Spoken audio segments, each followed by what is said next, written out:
আচ্ছা, আপনি কি মনে করেন জীবন বদলাতে কি ভাগ্যের সত্যি প্রয়োজন হয়, নাকি অন্য কিছু? অনুরোধ করব আপনারা ভিডিওটা শেষ পর্যন্ত দেখুন, কারণ আজকে আমি এমন কিছু কথা বলবো, এই কথাগুলো শুনলে আপনার জীবনধারা বদলে যাবে, ধারণাটাই বদলে যাবে জীবন সম্পর্কে।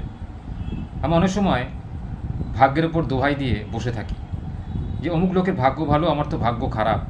আমার গরিব ঘরে জন্ম, তার তো বড় লোকের ঘরে জন্ম, সোনার চামচ মুখে নিয়ে জন্ম। সেই জন্ম থেকে যা চেয়েছে তাই পেয়েছে, অথচ আমি পাইনি।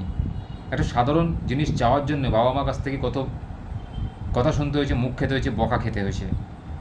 জীবনে সেটা পেয়েছি, কিন্তু অনেক পরে পেয়েছি, যখন নিজে বুঝেছি, জেনেছি, শুনেছি, কষ্ট করেছি। সেই জিনিসটা পাওয়া আকাঙ্ক্ষা কতটা, পেতে গেলে কি লাগে, বা পেতে গেলে কতটা কষ্ট স্বীকার করতে হয়, যখন বুঝতে পেরেছি তখন সেই পাওয়ার আনন্দটাই বদলে গেছে।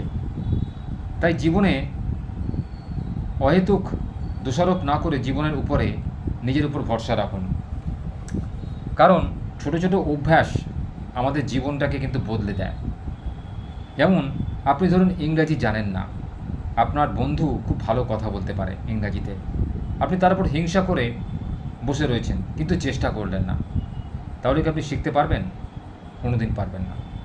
কারণ অপরকে দেখে যে নিজে হীনমন্যতায় ভোগে, নিজে কষ্ট পায়, মনে কষ্ট পায়, নিজেকে ছোট মনে করে, সে জীবনে কিছু করতে পারে না। অন্যের না দেখে নিজের উপর ভরসা বাড়ান।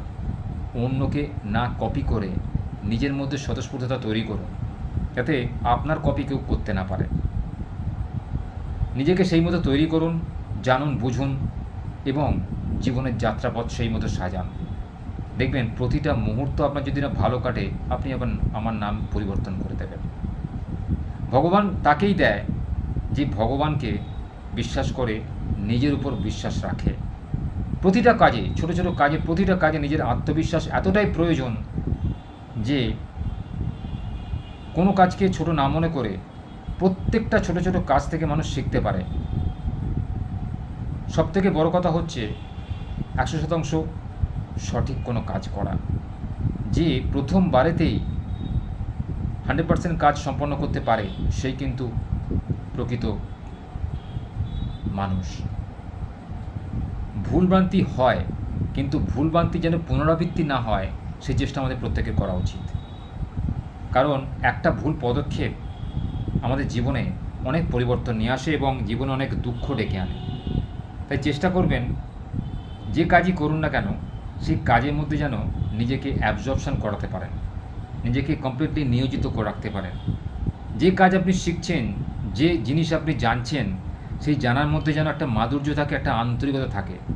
কোনো কাজ করতে গেলে যে আন্তরিকতা প্রয়োজন হয়, সেই আন্তরিকতা না আসলে কিন্তু সেই কাজ শেখা যায় না, সেই কাজ সম্পর্কে দক্ষ হওয়া যায় না।